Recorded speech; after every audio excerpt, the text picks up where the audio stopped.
चिराग पासवान के करीबी नेता हुलास पांडे के तीनों आवास पर ईडी ने छापेमारी की है, लेकिन बड़ा सवाल ये है कि आखिर ईडी इनके घर तक क्यों पहुंची और कैसे पहुंची। क्या हुलास पांडे सिर्फ एक बहाना है, हुलास पांडे के जरिए किसी और को दिखाना है? ये तमाम चीजें जो है वो अब सियासत में उठने लगी है। जो आपको बता दें कि आय से अधिक संपत्ति के मामले में हुलास पांडे के तीनों आवास पर छापेमारी की गई है।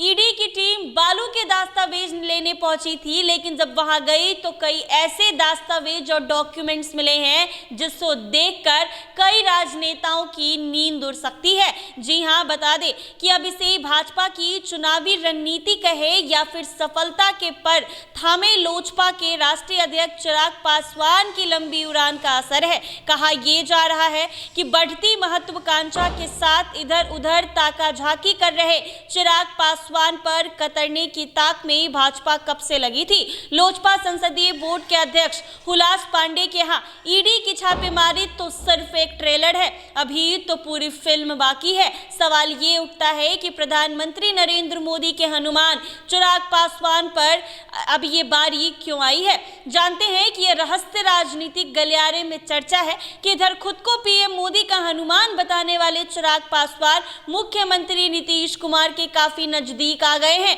जदयू के 12 और लोजपा के 5 सांसद मिलकर 17 सांसदों की पटरी पर कोई खेला खड़ा करना चाहते हैं। चर्चा ये है कि भाजपा से बात नहीं बनी तो माइनस राजद और भाजपा को छोड़ अन्य तमाम दलों को एक साथ लाकर आगामी विधानसभा चुनाव लड़ा जाएगा। ऐसे में वाम दल लोजपा, राष्ट्रीय लोजपा, बसपा, राष्ट्रीय लोक मोर्चा हम सब एक प्लेटफॉर्म पर आकर चुनौती पेश करेंगे। लोजपा के राष्ट्रीय अध्यक्ष चिराग पासवान ने आगामी विधानसभा चुनाव के लिए 50 सीटों पर चुनाव लड़ने की घोषणा क्या कर दी, ये भाजपा की आंखों में चुभने लगी। चिराग पासवान अपने इस दावे को 2024 लोकसभा के चुनाव में 100% स्ट्राइक रेट के साथ जोड़कर देखते हैं। चर्चा ये भी है कि नीतीश कुमार की मंशा है कि राष्ट्रीय लोजपा और लोजपा आर एक प्लेटफॉर्म पर आ जाए और बिहार विधानसभा चुनाव एक कंप्लीट ताकत बने, ताकि पासवान वोट में डिवीजन ना हो। ऐसा इसीलिए कि पशुपति पारस 243 सीटों पर उम्मीदवार उतारने की घोषणा कर दी। चर्चा ये भी है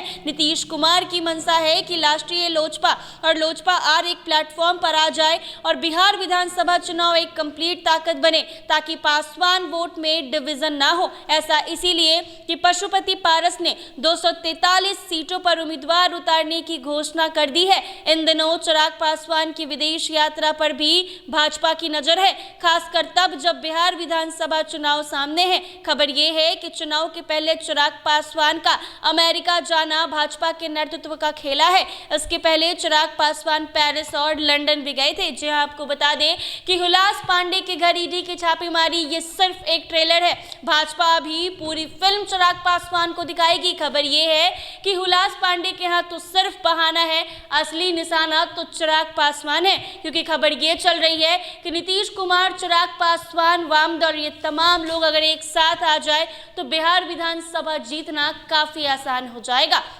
ऐसे ही तमाम अपडेट्स के लिए बने रहे NBC 24 पर।